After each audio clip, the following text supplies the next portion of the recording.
O podcast que você ouve agora é uma produção da Central 3.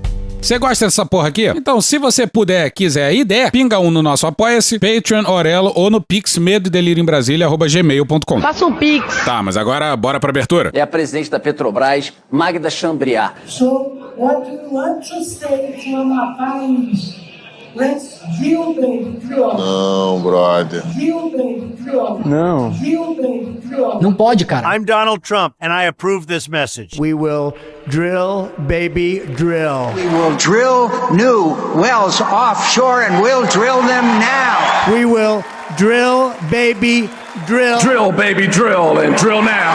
We're gonna drill, baby, drill. Drill, baby, drill. Drill, baby, drill. We're gonna start that day one. Now you can chant the drill, baby, drill. Let's drill, baby, drill. Puta que pariu.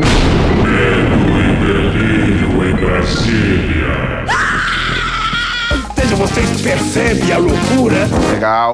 Olá, bem-vindos ao Medo e Delírio em Brasília com as últimas notícias do que restou do Brasil. Bom dia, boa tarde, boa noite. Bom dia, porra.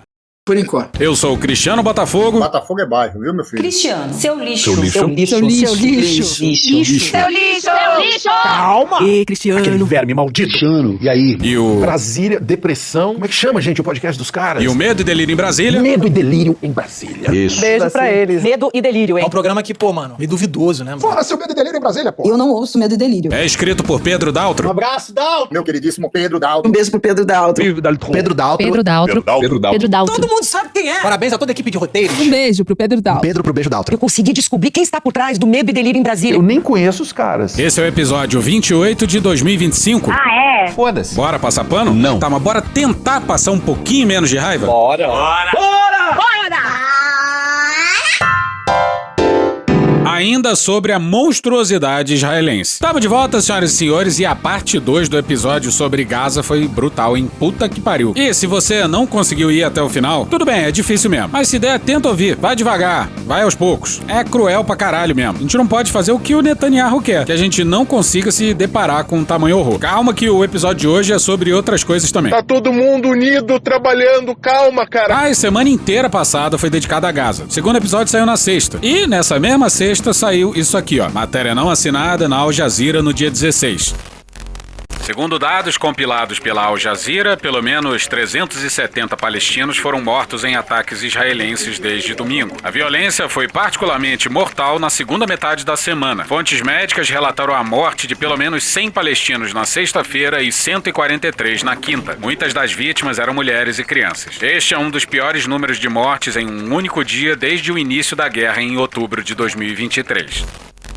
O ataque que deu fim ao cessar-fogo e à execução dos paramédicos, se vocês ouviram os episódios anteriores, vocês sabem do que a gente tá falando, esses dois eventos aconteceram em março. E esses números aí, citados na matéria anterior, aconteceram numa semana em maio. Depois do cessar-fogo, Israel ligou o mais psicopata dos foda-se. Bora ouvir uma matéria da DW. Os militares anunciaram essa tarde, basicamente, que lançaram o que descreveram como uma nova operação terrestre em várias áreas do sul e norte de Gaza. A declaração foi um tanto vaga quanto a detalhes operacionais, mas o porta-voz das Forças de Defesa de Israel, o IDF, explicou que, basicamente, 5 divisões estão operando em Gaza. Ele também falou sobre o aumento e a expansão do controle operacional, dividindo a faixa de Gaza. Eles lançaram as bases para isso com os corredores que vão de leste para oeste, que também servem para movimentar a população.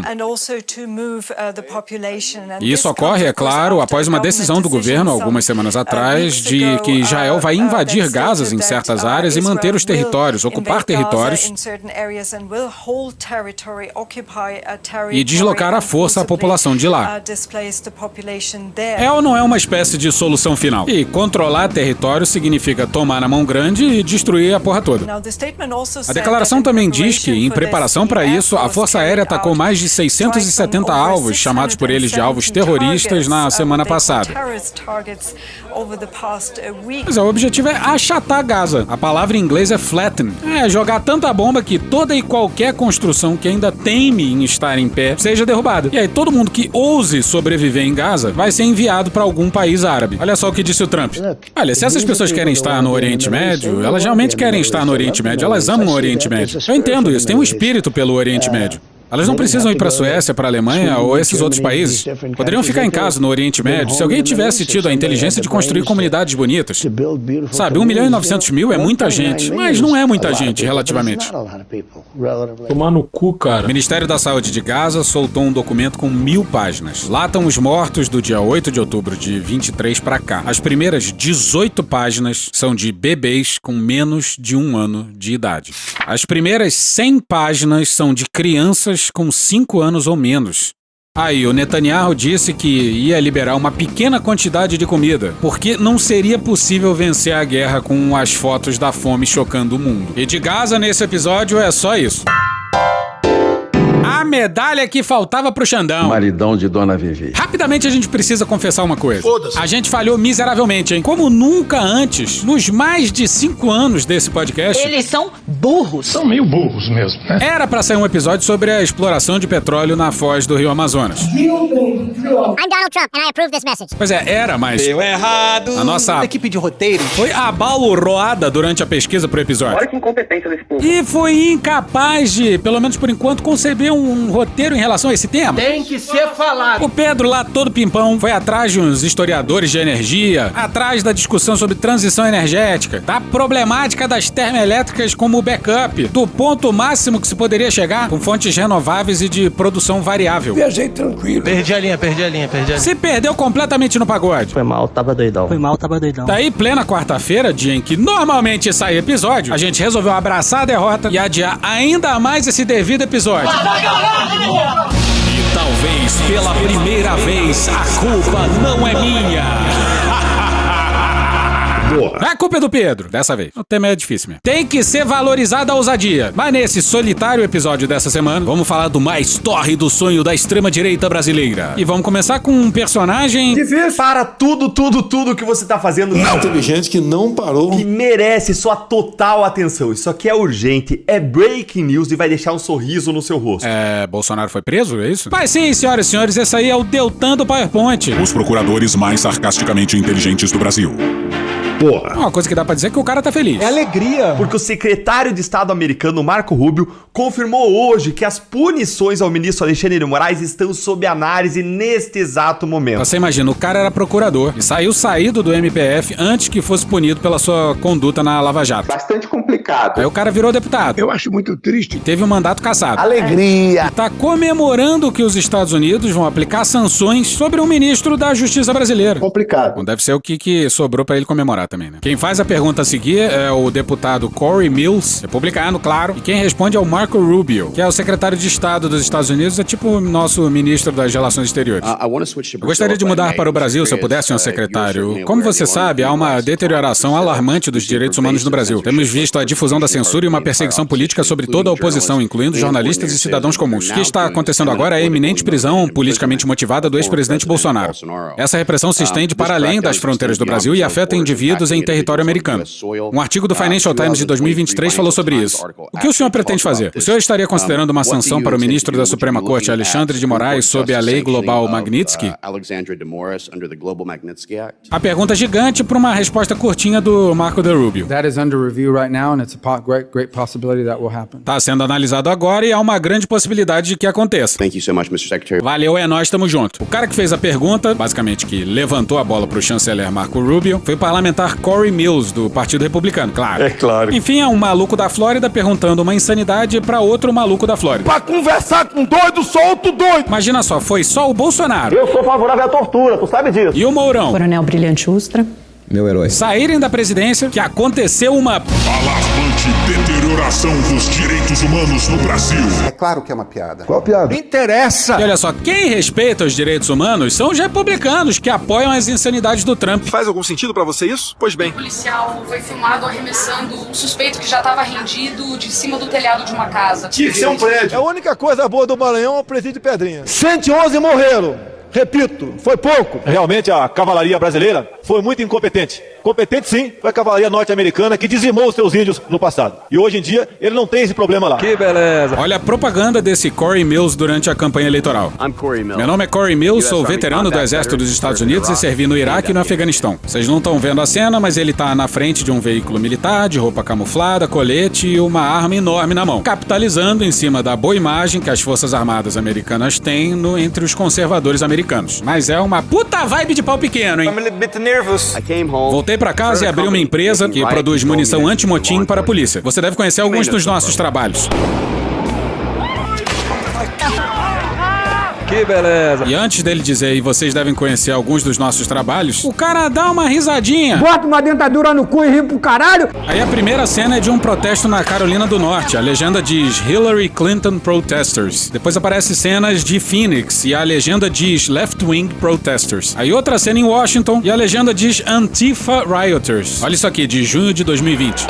Cidades americanas estão em chamas devido a protestos contra o racismo e a brutalidade policial que desencadearam alguns dos maiores distúrbios civis do país em décadas. Para o presidente Donald Trump, está claro quem são os culpados.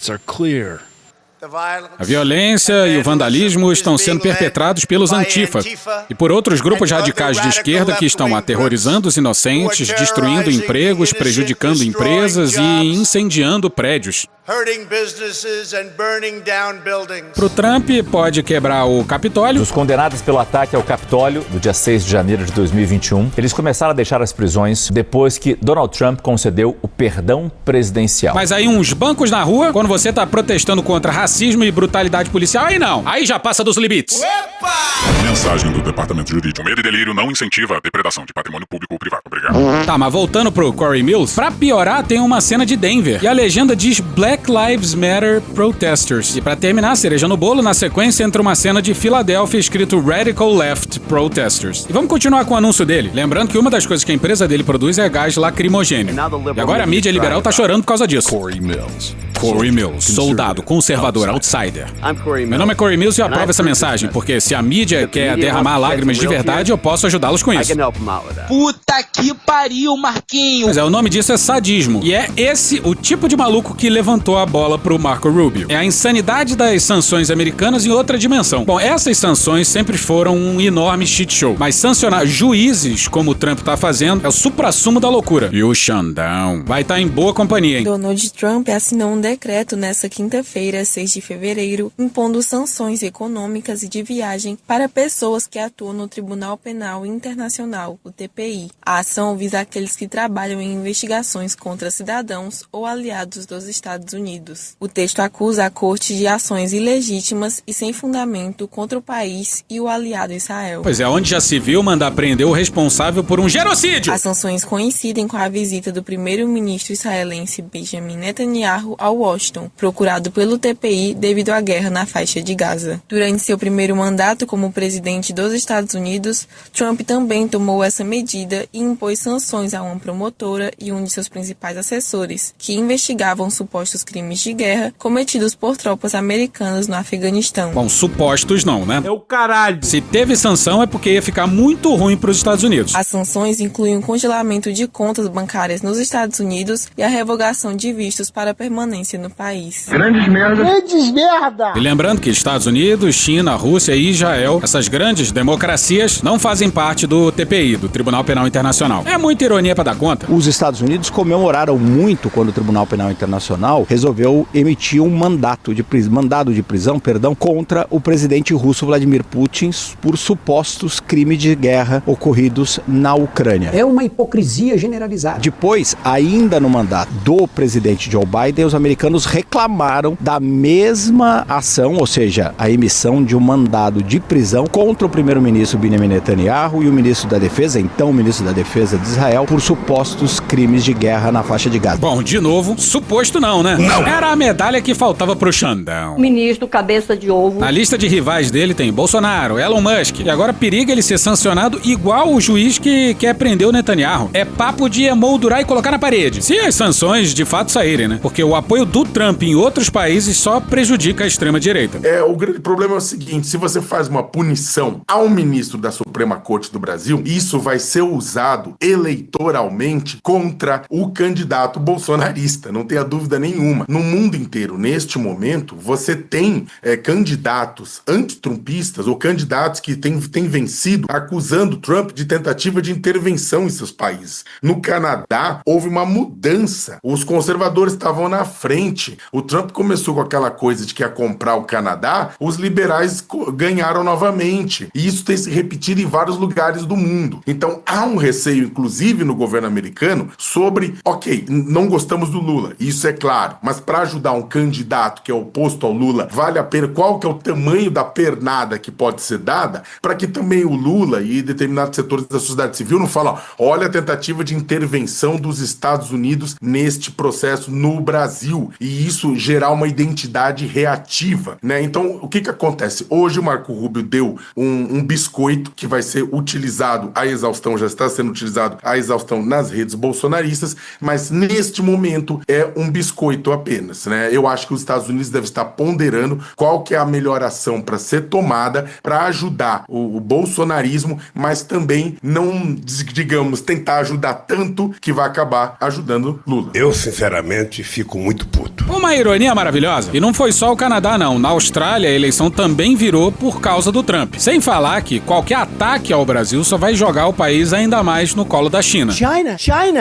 E, porra, honestamente, fazer isso com o maior país da América Latina não é lá exatamente uma boa ideia. É uma boa ideia. Não é. O problema é que, ao que parece, não sobrou ninguém minimamente razoável nessa segunda encarnação aí do Trump na Casa Branca. E, porra, Meu irmão, na moral, a gente critica o Moraes aqui. Não desistam. Inclusive, o remix dele se encontra indefinidamente suspenso, apesar de muitos apelos em contrário, hein? O careca aprontou no julgamento do marco temporal. Vou esquecer disso jamais. Recentemente, a gente criticou a censura dele a um livro assinado por um pseudônimo com a palavra pseudônimo gigantesca na capa. Criticamos também aquele caso do aeroporto de Roma e os desdobramentos dele. Porra. É perigoso quando um juiz ganha tanto protagonismo e publicidade. É verdade. Agora, esse risco é maior do que o risco do que poderia ter acontecido com a vitória daqueles que têm ele como arquirrival? Ei, fodendo! O risco de um segundo mandato Bolsonaro à la Orbán? Não. Pra gente achar que tem que ignorar todo esse contexto miserável dessa quadra escrota da história. Lá atrás, em 2020, quando começou aquele negócio, Alexandre de Moraes e aquele inquérito das fake news, que aquilo é irregular, etc. Eu falei, gente, nós não estamos numa situação normal. Nós estamos numa situação em que é arbitrariedade contra arbitrariedade. É arbitrariedade do lado do Bolsonaro e é arbitrariedade do lado do STF para defender a democracia. Então você fica com qual arbitrariedade? Você vai o quê? Defender em abstrato os princípios do Estado Democrático de Direito? De jeito nenhum. Quem defende em abstrato, depois engole o Hitler, certo? E olha só uma coisa, um detalhe interessante, hein? Se você acha que o Moraes é uma perigosa ameaça à democracia brasileira, aí, meu amigo, você vai estar do lado de Jair Constantino, Paulo Figueiredo, Alan dos Santos, Augusto Nunes, Magno Malta e do Deltan também, hein? O que pode não querer dizer nada, mas significa. Gente, o Moraes não vai dormir hoje. Michael Douglas! Gente, o Moraes não vai dormir hoje. Esse foi o posicionamento claro, claríssimo, cristalino como água do secretário Marco Rubio. E finalmente, gente, a gente tava esperando esse anúncio há muito tempo. E que venham logo as sanções. É um patriota. Porra nenhuma, rapaz! O Eduardo Bolsonaro, quando falou sobre isso, só falava, metaforicamente, em morte. E o Deltan vai pela mesma linha. E mais, vão ser punições da lei Magnitsky, como confirmou o deputado na pergunta. O que significa dizer pena de morte financeira para Moraes, cassação de vistos, proibição de entrar em território americano. Ai, que trágico. Moraes não vai mais poder ir pra Orlando. Constar! Isso vai transformar o Moraes em um pária internacional. Então que sejamos esse pária. E olha só, a acusação do Deltan é que o juiz é imparcial, Brasil. Eu tenho uma péssima memória. É a lasanha de ironia. Isso vai marcar ele com um carimbo de violador de direitos humanos, o que é verdade.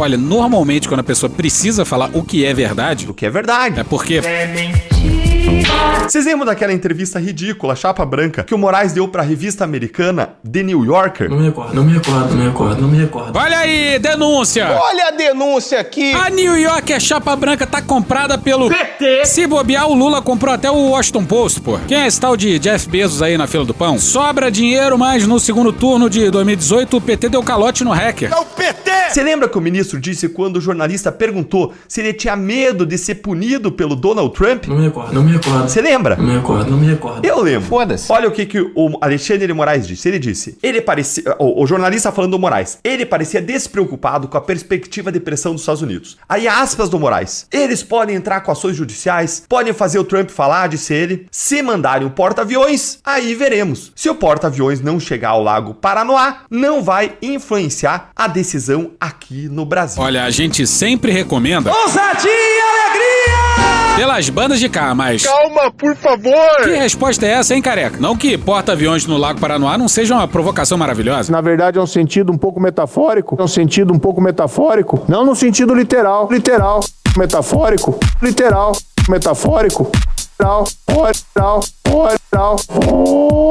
Chega! E o Deltan publicou na Gazeta do Povo um artigo intitulado "O porta-aviões de Trump está chegando ao Lago Paranoá". Calma, meu amigo, calma! Foi o que o Moraes disse.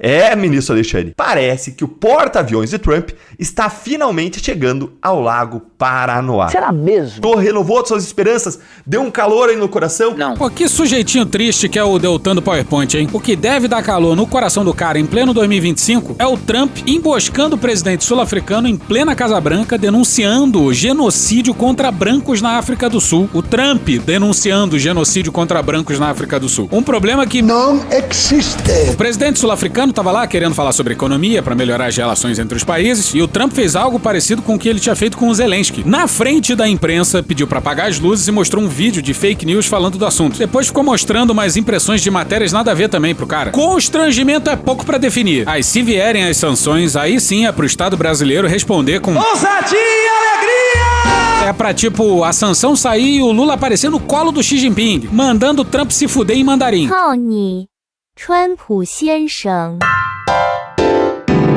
O zap do Cid, o zap do Cid, o zap do Cid.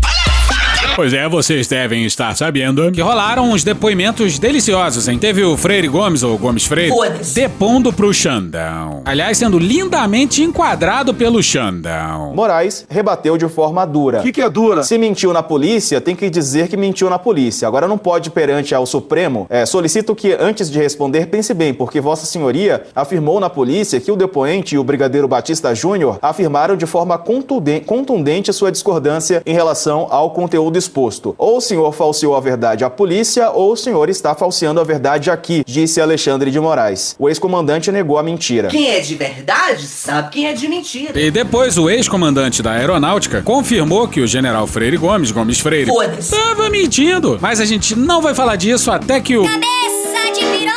Libere os vídeos dos depoimentos. A gente já teve o tango entre o Cid e Moraes, e logo a gente vai ter o tango entre o Cid e os malditos generais.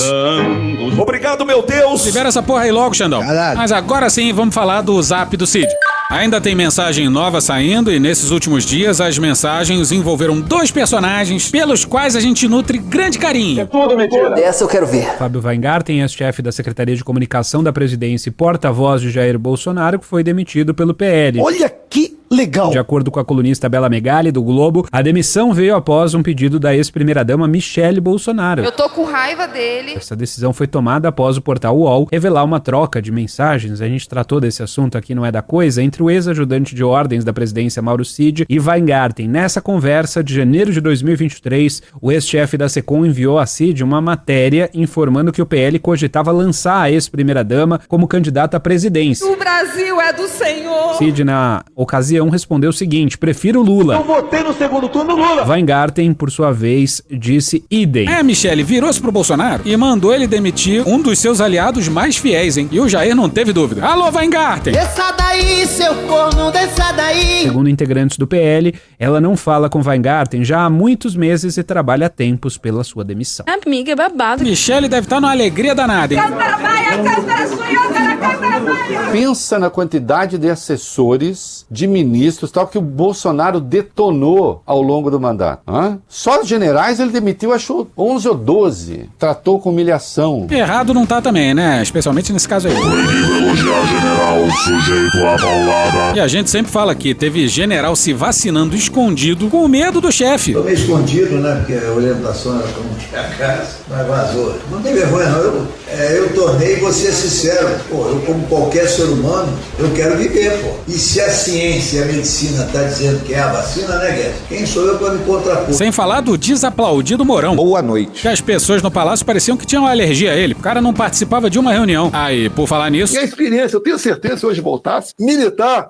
Só no GSI, nem na defesa botaria militar. E o tempo é sábio. Flashback. Se fosse para botar outro perfil de gente, teriam votado no Haddad. Vou chamar todos aqueles que passaram um dia pelo nosso exército. Prezado Ricardo Barros, tiro de guerra. Ministro Milton, CPOR, subtenente E, nosso exército brasileiro. Jorginho Melo, tiro de guerra, Joaçaba, Rogério Marinho. Cabo do exército, Tarcísio Wagner, capitães do exército. E ministro Jorge, Colégio Militar DF. Generais Heleno, Braga Neto, Ramos, Girão. As Forças Armadas vão sim fazer parte da política nacional. End of flashback. Apesar de ser apaixonado pelo Braga Neto, excelente trabalho. Puta que pariu. Flashback. Então o trabalho do Pazuello tá muito bem feito. End of flashback. Muito legal ver os militares sendo esculachados até pelo Jair. Que delícia, cara. O Bolsonaro colocou mais militares no governo do que tinham militares no governo na época da ditadura. E o cara tá arrependido. Alô, Jair! Desça daí, seu corno, desça daí. Mas bora voltar pro zap do Cid. O zap do Cid! O zap do Cid! O Cid é esse aluno brilhante da AMAN, absolutamente viciado em confessar crime no próprio celular. Aí na hora de apagar algumas mensagens, o cara esquecia várias. Inclusive a mensagem pedindo pra ele apagar as mensagens. Genialidade. Mas o que importa aqui é uma mensagem que o Cid trocou com um militar listando os processos que corriam contra os malditos milicos. E aí no fim da lista, o Cid escreveu o seguinte, ó. Essa troca de mensagens de Mauro Cid foi com um coordenador jurídico do Exército e o contexto era que Cid estava buscando um advogado para cuidar das suas investigações, porque o governo tinha acabado, a AGU, a Advocacia Geral da União, não ia mais, obviamente,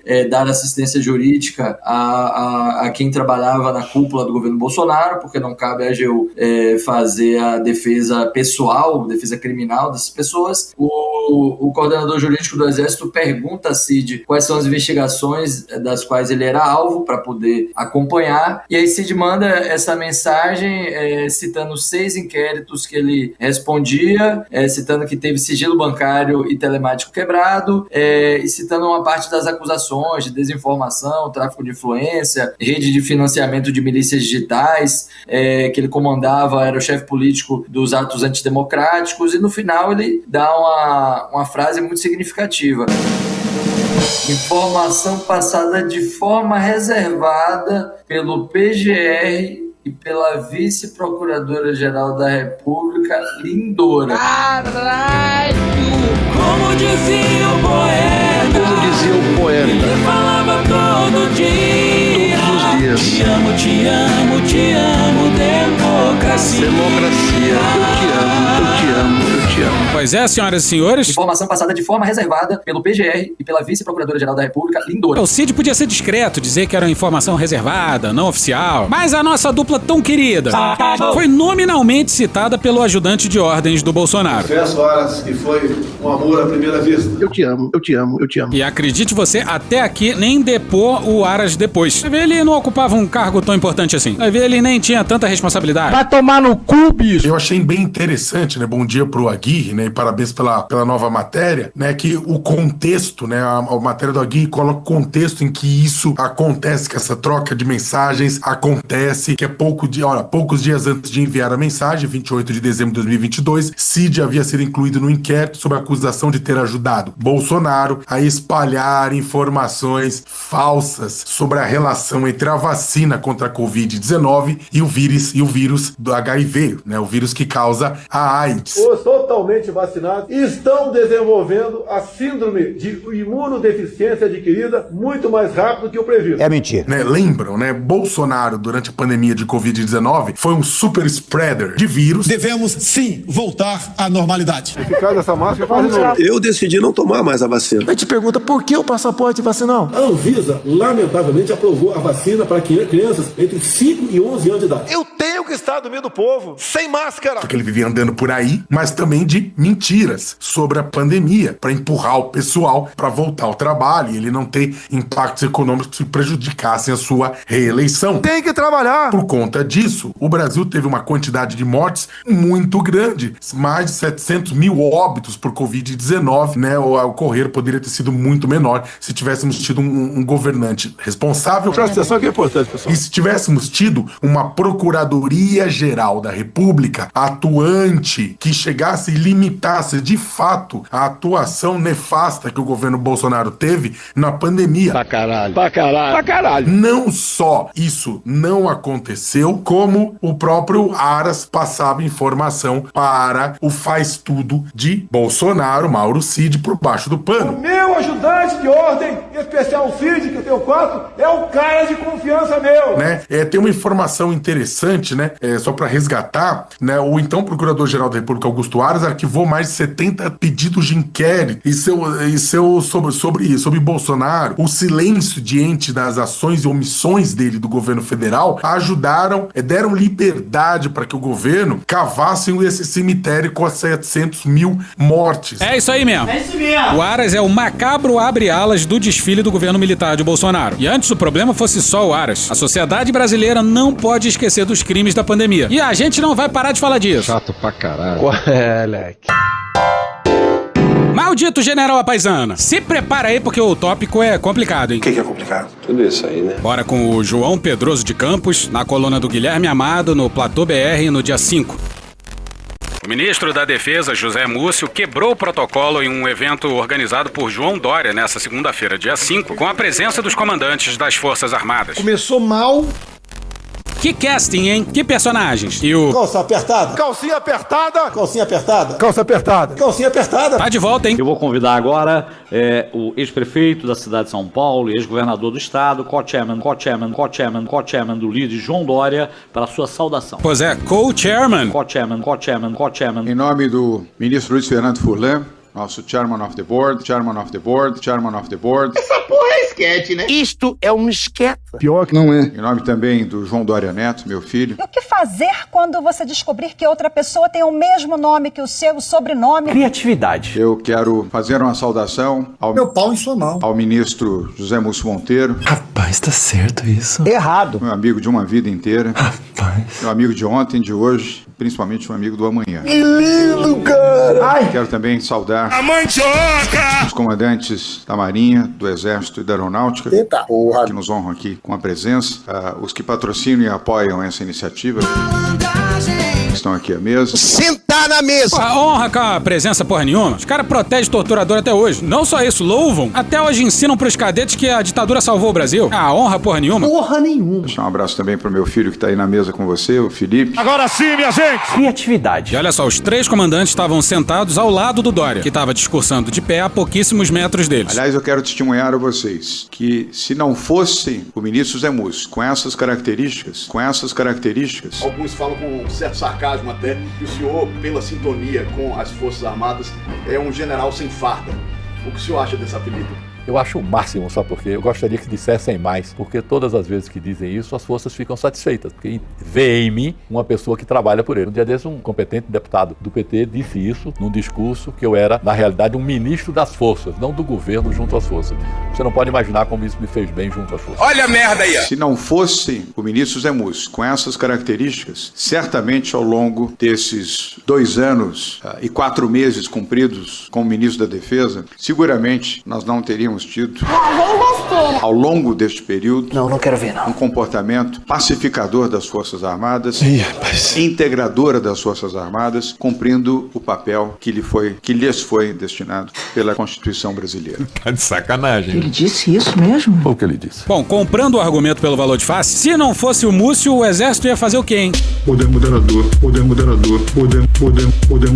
Olha, parabéns para as Forças Armadas, não deram o golpe. Não fez mais do que sua obrigação. Pô, o Dória fala como se fosse elogio aos militares. Impressionante. E outro valor que lhe cabe também mencionar. O ministro Zé Múcio sempre olhou para frente. Nunca foi como ministro, como cidadão, como empresário, como advogado. Como secretário, como deputado, como ministro. Um moleque piranha transando transando. Alguém ficou olhando o passado e remoendo circunstâncias passadas. Teu cu! Nós não podemos ficar enganchados no passado. Teu cu! Ficar remoendo sempre. Teu cu, isso aí, teu cu. Sempre foi um homem olhando à frente e muito além do seu tempo. Cara, Os ouvintes mais atentos desse podcast sabem muito bem a difícil relação que o Múcio tem com os retrovisores. E tô falando com você também, Toffoli. Uma sociedade que ficou presa no passado, na vingança, no ódio e olhando pra trás, pro retrovisor, sem conseguir se superar. Quero agradecer a João, suspeito nas suas palavras, pelos 30 anos. A gente tem que começar a dividir por 3, dá 10 para cada 10 anos, um pouco do que você falou. Minha matemática de cabeça aqui tá falhando. Quero saudar os comandantes da aeronáutica, que na realidade são os responsáveis por tudo isso que nós estamos vivendo. Só eles sabem o que passaram, e pena que os brasileiros não sabem o quanto devem a esses homens. Só eles sabem o que passaram, e pena que os brasileiros não sabem o quanto devem a esses homens. Você tá falando sério? Os militares são incompreendidos pelos civis. A minha geração, ela é marcada pelos sucessivos ataques que a nossa instituição recebeu de forma covarde, de forma não coerente com os fatos que ocorreram no período de 64 a 85. Isso marcou a geração. A geração é marcada por isso. E existem companheiros que até hoje eles dizem assim, poxa, nós buscamos fazer o melhor e levamos pedrada de todas as formas. Tadinho. Tadinha, que barra. A preocupação é absoluta com o país. Ele meteu essa. Enquanto alguns detentores de mandato, que a cada 4, às vezes 8, às vezes 12, às vezes 16 anos, se arvoram como responsável por um novo tempo, esses homens que passam 50 anos juntos, estudando dioturnamente e servindo todos os dias ao país, eles não trabalham por mandato, eles trabalham para gerações e não para as eleições. Com certeza. Olha aí, ó. Olha ele! O ministro da Defesa de um governo que se diz de esquerda, fazendo uma comparação de civis com militares, está dizendo que os militares, sim, têm pensamento de longo prazo no país, que não estão corrompidos pelo jogo eleitoral, pelo jogo político. Tem uma frase célebre de Caxias, o nosso patrono. Ele disse: sigam-me os que forem brasileiros. E para aqueles que temam em achar que o militar não pode participar de política, aqueles poucos, uma frase dele também: minha espada não tem partido. E eu complementaria: o partido de todos nós é o Brasil. É sério que alguém acha que os militares não têm ideologia política? Que a gente está na bolha, todos nós estamos na bolha. Todos nós somos da bolha fadada, da bolha militarista, da bolha de direita, da bolha conservadora. A maioria de nós somos dessa bolha. Pô, os caras juram estar acima do bem e do mal, imparciais, técnicos. É o caralho, rapaz. Eles não podem passar perto da política. Eles não são poder, eles são força. E quando o João me convidou para vir até aqui falar, eu disse: João, É meu pau em sua mão. eu disse, João, eu só posso ir para ser honesto verdadeiramente com os responsáveis. Eu preciso levar o comandante do Exército, o comandante da Marinha e o comandante da Aeronáutica para que sejam homenageados pelos seus associados e pelos seus amigos. Puxa saco. Insuportável! Trouxe o general Richer, comandante do Estado-Maior do Exército, porque o nosso comandante, o general Tomás, com quem já falei hoje no telefone, está nos Estados Unidos em missão. É meu pau em sua mão. E adivinha o tema do discurso? Dinheiro! O orçamento, o Uruguai, 2% do PIB é para defesa. Foda-se. A Colômbia, 3,4% do PIB é para defesa. Foda-se. Nós somos, capaz dos senhores não acreditarem, o 5º país da América do Sul em defesa. Foda-se. Aí os senhores dizem, pum, mas o que o Brasil gasta, 1% do PIB, é muito mais do que os 2% do Uruguai. Mas os 2% revela o quanto o Uruguai se preocupa com defesa. E 1% do nosso, que é mais do que os 2 dele, mas revela o quanto nós nos preocupamos com defesa. Se foda. Precisamos da defesa imune a políticos, imune a mandatos, para cuidar da sociedade. Tá pensando o que da vida? Que você pode tudo e tudo bem? Das gerações. Para entregar o Brasil às outras gerações intacto, rico. Parece extrapolar um pouquinho aí as funções das Forças Armadas. E quando ele fala imune à política, ainda mais nesse tom de independência total, fica um cheiro forte pra caralho de que ele tá falando de imune aos civis. Somos uma potência, muitas vezes relegada às preocupações somente de interesses. Pô, a primeira coisa, fala no microfone, não fica tirando a boca do microfone, pelo amor de Deus. Somos uma potência, muitas vezes relegada às preocupações somente de interesses. Agora sim. Militar não tem interesse nenhum, os caras são puramente altruístas. Eu hoje trouxe os 3 comandantes, vou reduzir o meu tempo de fala e vou para que cada um se apresente aos senhores, que eu faço questão que seja homenageado pelos senhores. Puxa saco. Insuportável! Pois é, e agora os caras querem a chamada PEC da previsibilidade. Como assim? E quem ousaria ser contra a previsibilidade? Mas a nossa grande luta nós estamos travando agora. É que aprovemos aqui a PEC da previsibilidade. O Brasil precisa ter um percentual para investir em defesa, como investe em educação e saúde, independente de vontades ou de projetos pessoais ou projetos partidários. Bolha militarista, da bolha de direita, da bolha conservadora. Como se só as políticas públicas das Forças Armadas precisassem de previsibilidade para durar ao longo do tempo e se beneficiassem de previsibilidade. Lembrando que o Múcio já disse ter discutido isso com o líder do PL no Senado, o Carlos Portinho, que é autor da PEC, antes de falar com o Lula. Zé Múcio, me permite, eu sou apaixonado por você, Zé Múcio. A PEC da previsibilidade, nós não vamos querer que seja como prever a OTAN, 2% do PIB. Pois é, mas nenhum país tem isso inscrito na Constituição, nem os países da OTAN. E pô, caguei o que a OTAN diz, o que importa é o que funciona pra gente. Nós vamos fazer 2% da receita corrente líquida, que dá abaixo desses dois, investimento de saúde e educação, mas que o crescimento seja 0,1% ao ano, para que não se mexa nas outras contas e nas nossas prioridades. Infelizmente, dinheiro, defesa não dá voto. Pois é, e não à toa os generais adoram esse cara. Volta pro João Pedroso de Campos no dia 5 de maio, na coluna do Guilherme Amado no Platô BR.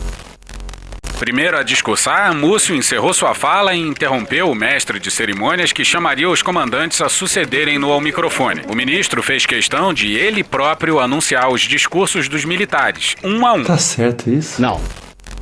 Pois é, senhoras e senhores, isso aí aconteceu mesmo, hein? Eu queria pedir licença a você, vou lhe substituir. Mas que filho da puta, olha aí, veja você. E eu queria chamar o Almirante Ocean. É Olsen, porra. Não é porque o cara é da Marinha que o cara se chama Ocean. Tá direito, porra. Em deferência, Múcio ainda seguiu em pé ao lado do púlpito durante os cerca de 15 minutos em que discursaram o almirante Marcos Olsen, comandante da Marinha, o general Richard Nunes, chefe do Estado-Maior do Exército, e o brigadeiro Marcelo Damasceno, comandante da Aeronáutica. Quero convidar o general Richard.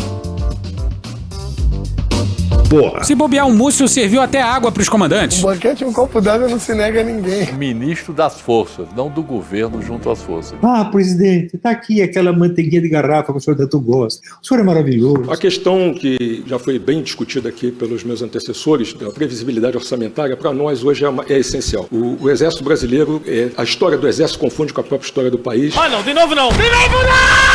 Calma aí, cara. A nação brasileira tem o seu mito formador lá em Pernambuco, a terra aqui do nosso ministro em Jaboatão dos Guararapes. Pô, toda hora isso, cara. Mito.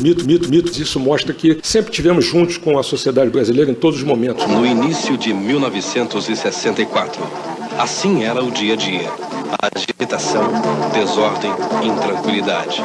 O povo exigiu o fim da anarquia. O exército, solidário com as legítimas aspirações do povo, cumpriu sua missão constitucional garantindo a lei e a ordem. Exército, compromisso com a democracia. Vai tomar no cu, bicho! Sempre tivemos juntos com a sociedade brasileira em todos os momentos de dificuldade e nos momentos também de avanço. Será mesmo? Pois é, de fato é um mito fundador do Exército. Em Jaboatão dos Guararapes, lutando contra os holandeses, brasileiros de todos os tipos se uniram pra combater os holandeses. Bem mais ou menos, né? Pois é, esse mito aí é recente. É um ardil dos malditos milicos e a gente sempre vai denunciar essa porra aqui. O Exército é terrestre, então a nossa principal plataforma na realidade é o ser humano. Faz algum sentido pra você isso? Pois bem. Repara no carinho com o ser humano. Bora pra Milena Avogado e a Bruna Salles no dia 25 de abril no Metrópolis.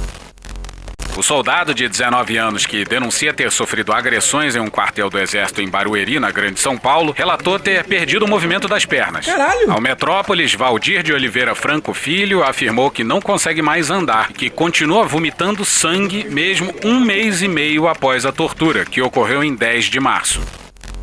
E sabe por que aconteceu isso tudo? Tudo isso porque ele perdeu a fivela de um cinto. Eu tive que bater continência pra ele 3 vezes. Depois de ter tirado sarro de mim e tudo, ele virou pra mim e falou assim, eu vou jogar o material, você pega. Nessa de jogar o material, ele jogou que batia nas costas, na cabeça. Eu segurei o material no corpo e tava saindo. Aí ele virou pra mim e falou assim, mas peraí, cadê sua cinta? O cinto. Aí eu peguei e falei pra ele, o cinto eu tenho só não tenho a fivela, que eu perdi. Aí ele falou assim pra mim, eu tenho uma fivela aqui, quanto custa pra você? Eu falei, eu não sei, senhor. Ele falou assim, se abaixa aí. Na hora que eu me abaixei pra fazer a flexão, foi na hora que eles começaram a meter um monte de chutes em mim. E chegou a pegar aqui, nos braços. Abre aspas, desde criança meu sonho é ser mecânico do exército. Era um sonho que foi destruído, fecha aspas, disse a reportagem. Abre aspas, o que eu mais queria era ser mecânico lá dentro. E eles conseguiram destruir isso, fecha aspas. Uma ressonância magnética feita em 14 de abril apontou que Valdir está com sacralização de L5, uma fusão parcial ou completa da vértebra da lombar com o sacro, formando um único osso. A condição, causada por diversos fatores, incluindo traumas e lesões, pode levar a dor lombar e alterações na biomecânica da coluna. Pois é, disso e de várias outras coisas o Múcio não fala. E estamos esperando que o comandante em chefe das Forças Armadas visite o soldado e puna os responsáveis pela tortura e pela omissão após a tortura. Abre aspas, eles, os superiores do exército, falaram que os médicos iriam aparecer aqui para começar o tratamento e até agora nada. Falaram que ainda essa semana o médico ia aparecer, fecha aspas, disse o soldado. Toda vez que líderes empresariais e líderes militares se encontram, isso é vantajoso para o país, porque permite que pensemos estrategicamente. Pensemos no futuro, pensemos com abrangência.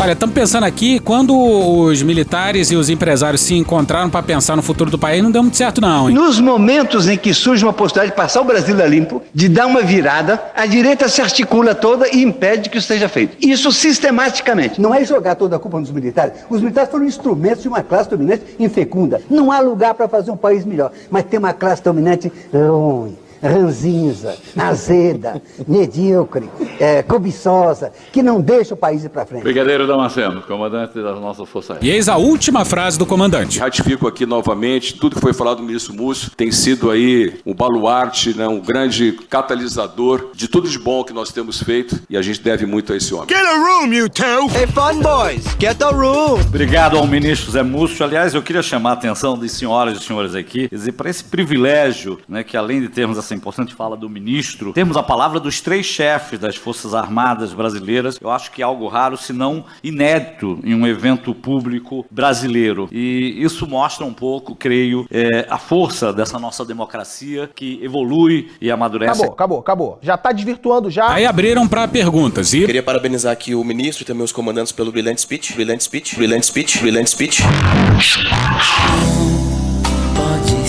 O evento dessa vez não foi na Europa nem nos Estados Unidos, foi em São Paulo. Mas o speech estava maravilhoso, meu. Esse cara é muito daorinha, meu. Hoje em dia, quem decide pela guerra não vai. Você acha que Putin vai lá brigar na Ucrânia? Ele toca no celular e deixa pra fazer os malfeitos dele. Tem gente brigando lá e morrendo e matando sem saber qual é o motivo. É, só hoje em dia, né? Até ontem, Agorinha.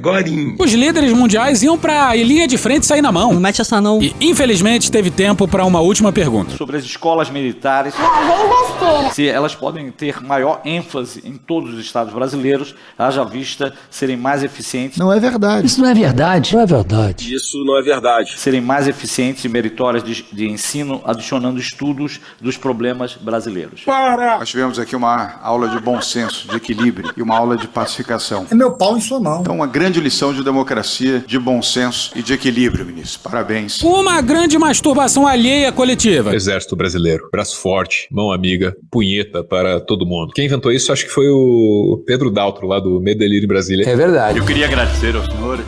Eu sou um emotivo. Nós somos o Ministério da Defesa da Paz do Brasil. Então, é isso. Legal. E vamos encerrar esse episódio mencionando rapidamente um tema que ainda não apareceu pelas bandas de cá, que é a roubalheira lá no INSS. A gente já tuitou isso faz uns anos, hein? Brizola Rede Vivo ia ficar putão com o loop. Mas sobre esse tema a gente fala num episódio mais pra frente. Tenha a sua calma, nossos episódios têm um atraso enorme. Tchau pra você, porra. Vem, Bianinho. E hoje a gente fica por aqui. Esse episódio usa áudios de Band Jornalismo, Poder 360, Porta dos Fundos, Intercept Brasil, WTHR, Environment America, Ani News India, M-Live, Forbes Breaking News, The Young Turks, Choque de Cultura, Gil Brother, Hermes e Renato, Casimiro, Franciel Cruz, Galãs Feios, Ariel Palácios, Rafa Mon, Thaís Bilenque, Natuzaneri, Good Grilo, Samia Bonfim, Maria Rita, Xadrez Verbal, Bebel da Bebel Books, Elô D'Angelo, Carol Ito, Ana Bonassa, Letícia Sarturi, vai Francisco! O UOL não inviabilize, Alfredo Rolo, Bagaceira Chique, Aviões e Músicas, Globo News, Diogo Defante, História Pública, Petit Jornal, Meteoro Brasil, Podcast Pauta Pública, Ian Neves, Professor Pasquale, Carla Bora, DW News, Fox News, Jornalismo TV Cultura, Samuel Mariano, Coisa Nossa, Jornal o Globo, Cazé TV, DPF Tubes, Evan King, Deltan Dallagnol, SA TV, CNN Brasil, Rádio CBN, Canal Meio, TV Câmara, Câmara dos Deputados, C-SPAN, Rick Martin, O Povo, Drauzio Varela, Meio Norte Mais, Metrópole, Chaves, O Antagonista, TV Justiça, Jorge Vulgo Dudu, Leandro Hassum, Foro de Teresina, Ronivon, João Brasil, Auriverde Brasil, Rede Globo, Planet Ramp, SBT News, Tiaguinho, TV Senado, Thiago Rodrigo, Fantástico, Valem Bandeira, Esse Menino, Astor Piazzolla, Nelson Gonçalves, Rádio Band News FM, Nenho, Duda Ribas, Padre Fábio de Melo, Nickelodeon, Flow Podcast, TV Brasil, Sam Puncher, O Globo, Podpah, Jovem Pan, TV Lide, João Pimenta, Nerdologia, Rádio e TV Justiça, Felca, MC Gorila, Cássia Eller, Pedro Cardoso, Folha de São Paulo, Cara do Engarrafamento da Brasil, Silvio Santos, Midcast, Juve, Rede TV Desmentindo Bolsonaro, DCM TV, Vai Que Cola, Falha de Cobertura, Roteirices, Café da Manhã, Mr. Catra, Gaveta, Diário da Região, Web Diário, TV 247, Raiz Saia Rodada, Roda Viva, The Simpsons, Chiquititas Brasil, Ed Mota, Bahia Cast, o Fuxico Gospel, Pedro Vilardi, Lucas Procópio, Márcio Isense, TV Quase, TV Câmara Distrital, ICL Notícias, Guilherme Boulos, Podtrash, Conversa com Bial, Emanuela da PC Associação, Podcast, Flip, Inteligência Limitada, Hoje Tem, Greg News, MTV, Thiago Santinelli, MC Creu e The Office. Thank you! Se quiser e puder, pinga um lá pra gente no apoia.se/Medo e Delírio, no patreon.com/Medo e Delírio em Brasília, na Orelo ou no Pix Medo e Delírio em Brasília @gmail.com. Porra, doação ao caralho, porra. Não tem nem dinheiro pra me comprar um jogo de videogame, moro, cara? Assina o nosso feed no seu agregador de podcast favorito e dá uma olhada nas nossas redes sociais. E também no loja.medoedelirioembrasilha.com.br. Eu sou o Cristiano Botafogo, o Medo e Delírio em Brasília é escrito por Pedro Daltro e produzido pelo Guilherme Gandolfi, @Gui Frodo nas redes sociais. Bora passar pano? Não. Mas bora passar menos raiva? Bora. Me permite uma parte? Não lhe dou a parte. Bora ouvir o Pedro Vilardi, que é coordenador global para a equidade em saúde da Internacional dos Serviços Públicos, além de internacionalista pela PUC Rio e doutor em Ciências Humanas e Saúde pelo IMS da UERJ. Cristiano, seu lixo, beijo pro beijo Daltro. Depois de 3 anos e meio de negociações, a Assembleia Mundial de Saúde aprovou o chamado Tratado das Pandemias. Em novembro de 2021, pela segunda vez na história, uma Assembleia Mundial da Saúde extraordinária foi convocada e gerou um mandato para um órgão intergovernamental de negociações para redigir e negociar um instrumento para evitar a tragédia que a gente viveu na pandemia de Covid-19. As negociações começaram em 2022, de lá para cá foram mais de 20 sessões de negociações e desde sempre estava colocado um embate entre o Norte e o Sul Global. De um lado, os países do Sul Global, né, que viveram a grande tragédia da pandemia, não tendo acesso a vacinas, vendo os países do Sul Global comprarem 5 vezes o número de vacinas que sua população, e do outro lado, os países do Norte Global defendendo a agenda das grandes corporações farmacêuticas, defendendo os seus privilégios e defendendo que os países do Sul Global tivessem ainda mais mecanismos de vigilância epidemiológica para os alertas no caso de uma nova pandemia, uma nova emergência em saúde. As negociações foram avançando e o que sempre estava em pauta era o debate sobre as chamadas medidas de equidade, né? Transferência de tecnologia, a suspensão dos direitos de propriedade intelectual, o fortalecimento das capacidades produtivas do campo farmacêutico dos países do Sul Global e o chamado sistema PABS, de acesso a patógenos e compartilhamento de benefícios. Os países do Sul Global queriam medidas efetivas, medidas obrigatórias, né, que colocassem as corporações, né, com efetivamente obrigações frente a esse tratado, e os países do Norte Global queriam que os países do Sul Global aumentassem os seus sistemas de vigilância, aprimorassem os sistemas de vigilância. E os países do Sul Global falaram, bom, tudo bem, a gente pode até fazer isso, mas a gente precisa de financiamento, porque isso é uma coisa que custa muito caro, e a gente precisa de garantias, né, de que o que aconteceu na pandemia de Covid-19 não vai voltar a acontecer. Como pano de fundo a esse tratado sempre teve a questão da geopolítica, da ascensão da extrema-direita. Então, nas últimas 3 Assembleias Mundiais de Saúde, a gente via a extrema-direita se mobilizando, movimentos anti-vax, o movimento chamado anti-globalismo, com ônibus circulando por Genebra nas datas da Assembleia Mundial de Saúde contra o Tratado das Pandemias, não é? E isso se agudizou no início desse ano, né, quando Trump reassume a presidência dos Estados Unidos e anuncia que vai retirar os Estados Unidos da Organização Mundial da Saúde. Na esteira da decisão dos Estados Unidos, outros países ameaçam sair também, mas está colocado, né, que a extrema-direita tem essa missão de ser contra o multilateralismo, de ser contra as estruturas, né, que conseguem minimamente dividir o poder no mundo. Não é? Então, quando Trump assume o poder, toda essa negociação assume uma nova dinâmica, né, que talvez o que estivesse em risco ali fosse o próprio multilateralismo. Então, tanto os países do Sul Global quanto os países europeus também, que estavam do lado das corporações, se apressam para fechar o texto e apresentá-lo para a Assembleia Mundial de Saúde, que se reúne agora, durante essa semana, em maio, e finalmente, na manhã de hoje, do dia 20, o texto foi aprovado pela Assembleia Mundial de Saúde,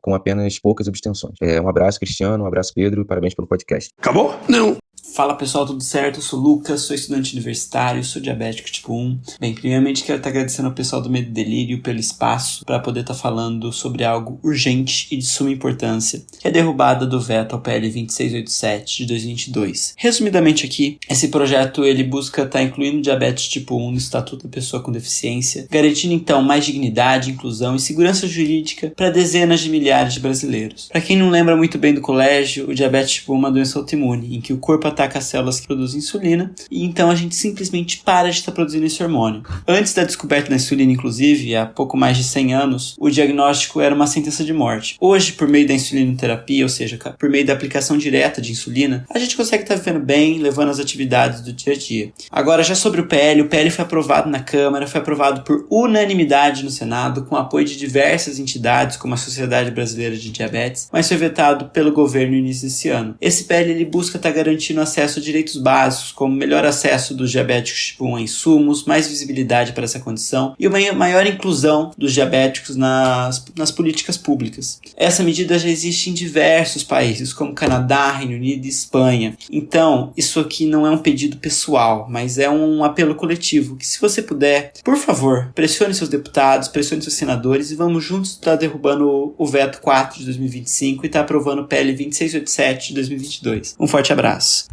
Acabou? Não. Salve Cristiano, Pedro e ouvintes do Medo e Delírio em Brasília. Eu sou Márcio Zenzê, sou diretor de conteúdo do site O Eco, que é um site focado em jornalismo ambiental. E hoje eu vim dividir aqui com vocês algumas informações sobre o projeto de lei que flexibiliza o licenciamento ambiental no país. Mas antes de eu falar do projeto, deixa eu explicar rapidamente o que é o licenciamento ambiental. O licenciamento ambiental é um instrumento da Política Nacional de Meio Ambiente e é um procedimento obrigatório para as empresas e atividades que utilizam recursos naturais e que sejam potencialmente poluidoras ou que causem degradação ambiental e riscos sociais. Um exemplo muito comum é a abertura de estradas. Quando o Estado, o município, resolve abrir uma estrada, ligando o ponto A ao ponto B, o projeto tem que passar por toda uma análise dos órgãos competentes para ver se é viável ou não do ponto de vista ambiental, se vai impactar comunidades, quais medidas devem ser tomadas para mitigar ou reverter esses impactos, né? Além do poder público, o mesmo vale para a iniciativa privada, em várias atividades. Construção, instalação, ampliação e funcionamento de estabelecimentos e atividades que utilizam esses recursos ambientais e que podem ser poluidoras ou podem causar degradação ambiental e social, dependem desse prévio licenciamento ambiental. Pois bem, o projeto de lei número 2159, intitulado de Lei Geral do Licenciamento Ambiental, quer flexibilizar as regras atuais. E ele foi aprovado nessa quarta-feira, dia 21 de maio, no Senado. Agora ele volta para a Câmara dos Deputados, sua origem, e após mais uma votação seguirá para a sanção presidencial. Mas esse não é um PL novo. Na verdade, ele começou a tramitar há mais de 20 anos. Segundo organizações da sociedade civil, o texto original não era negativo. Ele realmente melhorava o processo de licenciamento ambiental no país. Só que ao longo dos anos, principalmente no governo Bolsonaro, foi sofrendo modificações que vão fragilizar e até mesmo acabar, em alguns casos, com o processo de licenciamento ambiental. Os ambientalistas e organizações da sociedade civil estão chamando esse projeto de mãe de todas as boiadas. Uma alusão àquela frase clássica do então ministro do Meio Ambiente, Ricardo Salles, que na pandemia queria aproveitar a atenção focada no Covid para passar a boiada no meio ambiente. Vocês devem se lembrar. Precisa ter um esforço nosso aqui, enquanto estamos nesse momento de tranquilidade no aspecto de cobertura de imprensa, porque só fala de Covid, e ir passando a boiada, e mudando todo o regramento e simplificando normas de IFAM, de Ministério da Agricultura, de Ministério do Meio Ambiente, de Ministério disso, de Ministério daquilo. E os ambientalistas têm razão, tá? Tem vários pontos desastrosos do projeto. Mas se a gente for falar de todos aqui, eu acho que não caberia nem um episódio. Por isso eu vou tentar listar alguns que eu considero mais graves. Para começar, eu queria falar do autolicenciamento. Empreendimentos classificados como de baixo e médio impacto ambiental poderão passar por procedimentos autodeclaratórios, ou seja, que o próprio empreendedor faz. Nisso estão incluídos, por exemplo, pequenas centrais hidrelétricas e projetos de mineração, em grande parte considerados hoje como de médio impacto. Só para dar um exemplo, a barragem Mina Córrego do Feijão, da Vale, que se rompeu em Brumadinho em 2019, matando 272 pessoas, um dos crimes ambientais mais bárbaros e graves do país e do mundo, era uma barragem classificada como de médio impacto. Imagina só você entrar num avião em que o piloto emitiu o próprio diploma em nome dele. Você confiaria? É a mesma coisa que querem fazer com esse autolicenciamento. Outro ponto importante também pra gente destacar é o impacto em áreas protegidas, territórios quilombolas e indígenas. O texto limita a atuação de órgãos que atualmente estão envolvidos na avaliação de impacto ambiental, como a FUNAI, o INCRA, o ICMBio, o IFAM. E esses são os órgãos que falam exatamente dessas áreas protegidas, desses territórios indígenas e por aí vai. No limite, os pareceres desses órgãos passariam a ser não vinculantes, ou seja, não necessariamente seriam levados em conta pelo órgão licenciador. Passarão a ser considerados, na análise do licenciamento, apenas os impactos classificados como direto, excluindo as áreas de impacto indireto, AII, como são conhecidas hoje. Para você ter uma ideia, estudos afirmam que 95% do desmatamento acumulado na Amazônia se concentra em uma distância de até 5,5 quilômetros de rodovias. E 85% das queimadas também estão concentradas em até 5 quilômetros de estradas na Amazônia. Esses são impactos gigantes, de grande importância, mas que são indiretos e que deixariam de ser considerados no licenciamento ambiental, segundo esse projeto de lei. Outro ponto muito grave é a descentralização e a dispensa do licenciamento em alguns casos. O projeto prevê dispensa de licenciamento para diversas atividades, em particular, atividades ligadas ao agronegócio. Também prevê uma descentralização do processo, e os estados e municípios poderão definir suas próprias classificações de empreendimentos sujeitos a licenciamento e quais tipos de empreendimentos podem ser dispensados de EIA, Estudo de Impacto Ambiental, e RIMA, Relatório de Impacto Ambiental, dois documentos super importantes. Imagina só a pressão política e o lobby que não vai comer solto a nível estadual e municipal. Isso também pode levar a uma corrida desregulatória, por assim dizer, com os estados e municípios concorrendo para ver quem deixa o licenciamento mais frouxo para conseguir atrair mais empreendimento. Outro ponto também que eu quero destacar, e para finalizar, é a participação popular reduzida. Diferentes trechos do projeto de lei abrem possibilidade para o enfraquecimento das audiências públicas, instrumentos essenciais de participação popular durante o processo de licenciamento, especialmente nos de grande impacto. Outro ponto crítico nessa parte é a previsão de que as consultas públicas não suspendam os prazos dos processos de licenciamento, que devem receber resposta das autoridades licenciadoras entre 15 e 60 dias. Há a possibilidade, pela falta de tempo, que essa figura de consulta pública não seja utilizada e se torne só uma possibilidade, não uma realidade. Bom, eu vou parar por aqui, mas tem muitos outros pontos críticos que implodem o licenciamento ambiental no país. Isso é muito grave, principalmente em um ano que o país será o anfitrião da Conferência do Clima, que acontece em novembro do Pará. A gente está mostrando ao mundo que, na verdade, o nosso discurso lá na conferência não reflete as nossas práticas políticas. A gente tem publicado bastante coisa sobre o tema e vocês podem ler tudo em oeco.org.br. Mostramos, por exemplo, como votou cada senador. E, para surpresa de 0 pessoas, 2/3 dos senadores votaram a favor, incluindo vários da base governista. Como eu disse, o texto agora volta para a Câmara dos Deputados. A expectativa da Frente Parlamentar Ambientalista é de que a mobilização da sociedade, por conta dos retrocessos trazidos pelo projeto, possa frear o seu avanço antes da aprovação final. Embora seja difícil fazer qualquer prognóstico, principalmente com essa Câmara que temos aí. Bom, por aqui a gente vai continuar pressionando e reportando sobre o tema. Um abraço e até a próxima. Acabou? Não. Acabou sim. Acabou? Acabou. Acabou. Porra, acabou. Beijinho, sigamos com muito amor e poesia. Ouve a voz do seu períneo. A boca é um ânus da face. Varanda do pum. Lexotan não se toma na veia. Essa porra é maconha? Quando você é jovem, qualquer pessoa que tem um baseado vira seu amigo. O Bolsonaro sendo atropelado. Tô de acordo. Fazer as pessoas passarem fome. É isso. Cenoura, cenoura. Mais ou menos isso. Que porra é essa aqui? É maconha essa porra? Quem fuma 200 baseados? Muita gente. Mas muita gente. Conversa de bêbado. Nem todo artista é maconheiro, mas todo maconheiro é um artista. Algum delírio. Presunto Parma, vamos lembrar, não é qualquer presunto. Não é proibido no Brasil transar. Antigamente as pessoas ainda coçavam a virilha, hoje nem isso coça mais. Pegue sua Toyota, empurre dentro do seu cu. Um Opalão, um Chevette, um Gol Bolinha. Vai deixar eles mijarem em cima de você. Lixo. Arrombado. Vai entrar o grosso. O grosso chegou! Ai, que dor no meu pau. Eu sou especialista em pau. É a piroca. Ela é bastante extensa. Veja a gramatura. Você não sabe como eu ficava feliz quando eu vi um trabalhador mostrar uma pica. Também entra. Cadê os machos? Eles têm um pênis. Pistolão bonito, né? Há controvérsias. Contém ovos. Não esqueça de lavar os testículos, a virilha e o ânus. 95% da população mundial faz errado a limpeza do ânus. Ânus. Os galináceos têm pênis. Tem graça esse final? Não, né? Desculpa. Desculpe. Espera um pouco, querido. Espera só um minuto. Só um minutinho. Estamos esperando aí. Calma, relaxa. Pronto, tá bom. Pronto. Era isso? Acorda, vagabundo! Acorda! Obrigado, minha gente. Deus proteja a todos. Sejam felizes. Um abraço. Deus proteja a todos. Creu.